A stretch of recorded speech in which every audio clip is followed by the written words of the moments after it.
started taking guitar seriously when I was 12. But before that, I had already tried dabbling piano, drums, and violin. Guitar just seemed to work the best after I tried it for a while. So I was just like, all right, I'll just stick with this.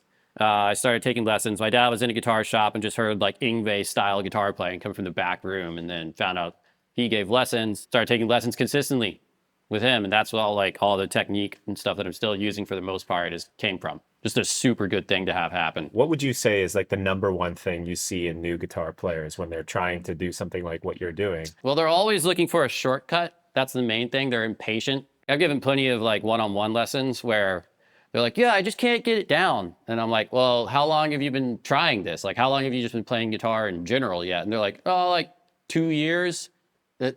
I'm like, well, you're doing good with that in mind. That's like how long I was working on like, arpeggios, I feel like consistently after I learned the technique before I finally got to a moment where I was like.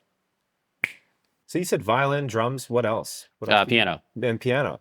Do you think that there's anything about learning those instruments first that influenced your style? Oh, yeah, 100%. Well, drums obviously really helps with rhythm. Piano is great for understanding theory. It's much easier to like visualize how they work on that instrument. So that's definitely huge. I would recommend anyone learning piano. When I listen to your music, I almost like detect that there's like almost an influence of classical music there. Yeah, I took classical guitar lessons for months. I still have. There's some finger picking stuff in some of there, or more so hybrid picking. They're definitely different. Like there's a big difference between like using all of your fingers like that and then versus just like an actual pick and then only using these three. There were definitely a lot of like bigger arpeggios. I wonder if you could chat about like some stuff you're doing to make it more tighter sounding, and those arpeggios really, really strong across such a wide range of the instrument. Well, one thing that, especially if you have a floating bridge, I literally go in and put like foam on the springs. Because especially with the high gain tones, the springs will ring out and come through the pickups. Sometimes these will come through too. I use this lower part of my palm here to mute all the bottom strings, this finger on the upper strings that I'm not using. And it's much easier to achieve the left hand one when your thumb is down. That's why my guitar is like in my face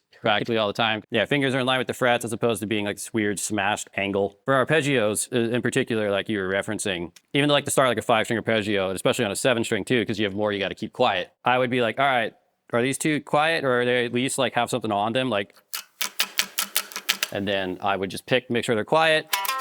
Next string, palms right there on that string. Palms right there on that string behind. Palms right there on that string. And then palms right there on that string, and now covering all of it.